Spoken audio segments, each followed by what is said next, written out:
Bonsoir Monsieur Valls. Bonsoir Gilles Boulot. Merci à vous d'avoir accepté notre invitation. On a aperçu à l'instant François Hollande, Bernard Cazeneuve. Est-ce que vous avez été surpris, déçu que ni l'un ni l'autre ne disent bien voilà, le choix de mon cœur et de la raison, c'est Manuel Valls pour la primaire de la gauche? Mais moi je suis tourné d'abord vers les Français. C'est ça qui m'intéresse. Je prends d'ailleurs cette campagne, celle des primaires, celle pour l'élection présidentielle, comme un moment passionnant de dialogue avec les Français. J'ai beaucoup de soutien, c'est très important, mais ce qui compte avant tout, c'est ce dialogue, cette conversation quasi intime qu'un candidat à la présidence de la République doit construire, doit nouer avec les Français. J'ai regardé votre programme que vous avez publié hier, 51 pages très détaillées. Je voudrais revenir sur une mesure qui pourrait surprendre. Vous voulez réinstaurer la défiscalisation des heures supplémentaires. C'était en 2012 pour la gauche et pour vous le symbole des années Sarkozy. D'ailleurs, vous l'avez abrogé immédiatement en arrivant au pouvoir. Pourquoi vous avez changé d'avis? C'est pour être populaire en 2017? Non, Gilles Boulot, je peux vous dire un mot avant, et je vais bien sûr répondre à cette question. Elle intéresse les Français, elle intéresse beaucoup de Français, des millions de personnes. Elle intéresse d'abord les salariés. Mais je veux dire que cette élection présidentielle est sans doute la plus importante que le pays va connaître depuis 1981. Car ce qui est en jeu, c'est à la fois le modèle républicain et le modèle social que les Français veulent. Et donc ils vont pouvoir se saisir de leur destin, bien sûr avec l'élection présidentielle, et d'abord, après la primaire de la droite, et d'abord avec la primaire de la gauche, les 22 et 29 janvier prochains. Et moi, je veux incarner l'espoir. Et je veux démontrer que la gauche peut et doit gagner. Et que nous devons préserver, bien sûr en le réformant, mais que nous devons préserver notre modèle social. Et le modèle social, c'est quoi? Ce sont des services publics efficaces. Ce sont des policiers, ce sont des gendarmes, ce sont des enseignants, ce sont des personnels hospitaliers. Ce sont des services publics qui protègent et qui viennent en solidarité pour nos compatriotes. Et puis, c'est la sécurité sociale. C'est l'assurance maladie, c'est la santé, une des premières préoccupations, vous l'avez évoqué ce soir dans votre journal. Et qui est en déficit chronique. Et c'est ça qui m'oppose d'abord à François Fillon, le candidat de la droite, qui propose pour la première fois pour la droite française une véritable purge et une remise en cause de notre modèle social. Ensuite, moi je suis pour une société du travail. Je suis pour une société du travail, pour une société de la solidarité bien sûr, mais pour une société du travail. Pas pour une société de l'assistanat, c'est un mot que je n'aime pas, je préfère la solidarité, mais je suis pour une société du travail. Et je suis pour redonner, après tous les efforts que les Français ont faits, du pouvoir d'achat. C'est pour ça, en effet, parce qu'il faut tenir compte de ce que disent les salariés. En 2012, quand nous avons pris cette mesure d'abrogation de la défiscalisation... Pardonnez-moi, vous disiez à l'époque, cette mesure n'a pas marché et a détruit des emplois. Comment avez-vous changé d'avis sur un point aussi important? Mais parce qu'on peut changer d'avis. D'accord. Parce qu'il faut écouter les salariés. Les salariés, comme les fonctionnaires d'ailleurs, nous ont dit mais on a perdu du pouvoir d'achat, nous travaillons davantage, et on voulait évidemment être rémunérés davantage. Et donc moi j'entends ce que me disent les salariés. Ce que me disent aussi les fonctionnaires qui bénéficiaient, je pense aux enseignants, de cette mesure. Je ne crois pas que la politique, ce soit le sectarisme.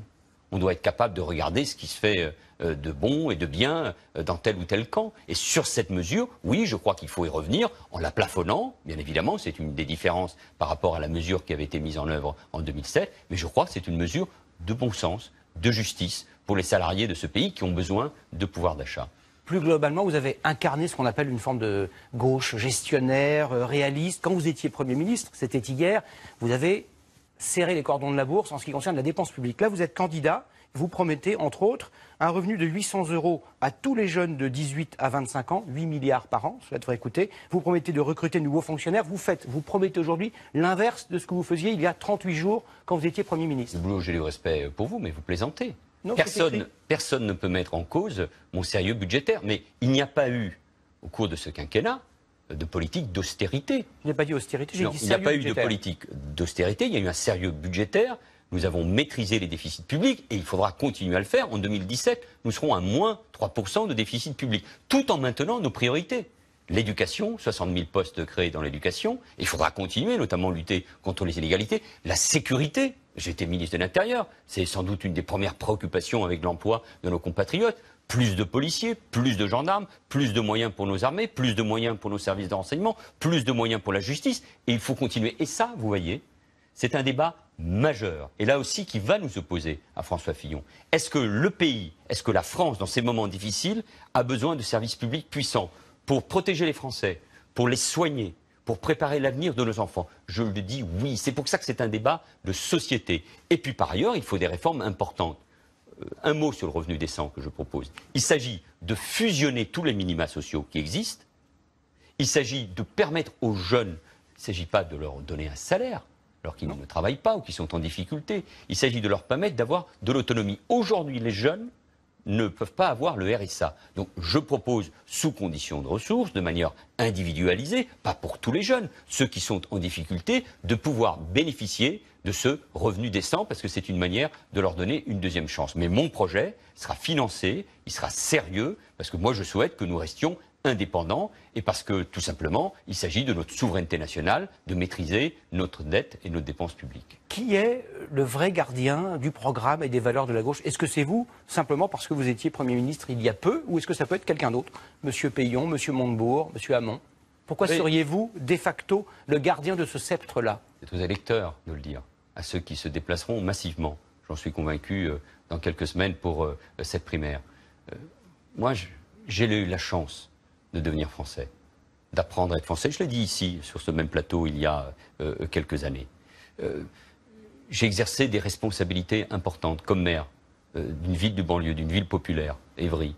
Je connais la difficulté de mes concitoyens, les inégalités qui ont malheureusement trop souvent prospéré, les difficultés de la jeunesse, les problèmes de sécurité, de délinquance qui touchent les plus modestes dans notre société. J'ai été ministre de l'Intérieur et Premier ministre. Et surtout, je veux incarner un destin pour la France.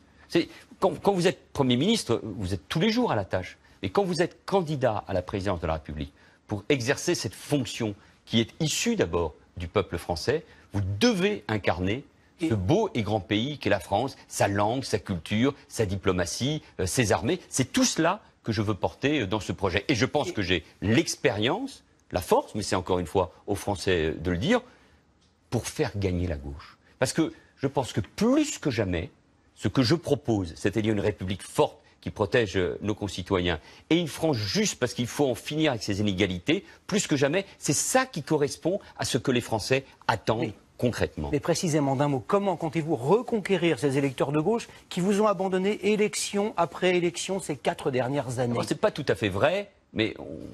beaucoup. C'est pas départemental, régional, municipal. Vous avez raison. Il y a eu de la déception. La banquise socialiste a fondu au fil des mois. Il y a eu de la déception, beaucoup d'abstention, bien évidemment, un rejet. Qui peut le nier? Mais l'élection présidentielle, c'est le moment pour choisir le destin du pays. Dans un monde qui a totalement changé, qui n'a plus rien à voir avec celui de 2012, qui pouvait imaginer, il y a encore quelques mois ou quelques années, l'élection de Donald Trump, qui était d'abord un milliardaire et un animateur de télévision? Qui pouvait imaginer la sortie de la Grande-Bretagne de l'Union européenne? Il y a 5 ans, l'État islamique n'avait pas de territoire et existait à peine. Le numérique est en train de bouleverser nos loisirs, le travail, les relations entre les êtres humains. Il y a l'urgence, bien sûr, climatique. Et là, il y a urgence, ça se joue dans les 5 à 10 ans qui viennent. Sur toutes ces questions, les Français devront choisir leur destin. Et je pense que plus que jamais, la gauche, le progrès, à condition d'être moderne, innovant, à condition aussi de dire quelles sont nos valeurs. Je pense à la laïcité, à la lutte contre le communautarisme, à la lutte contre le salafisme, contre l'influence des frères musulmans. Bref, tout ce qui fait la France, la laïcité, tout ce qui nous protège, tout ce qui nous permet d'être ce grand pays, cela, il faut le défendre. Et je pense qu'à ce moment-là, les Français sauront qu'ils devront faire un choix entre la droite et la gauche. Merci beaucoup, Manuel Valls, d'avoir répondu à notre invitation.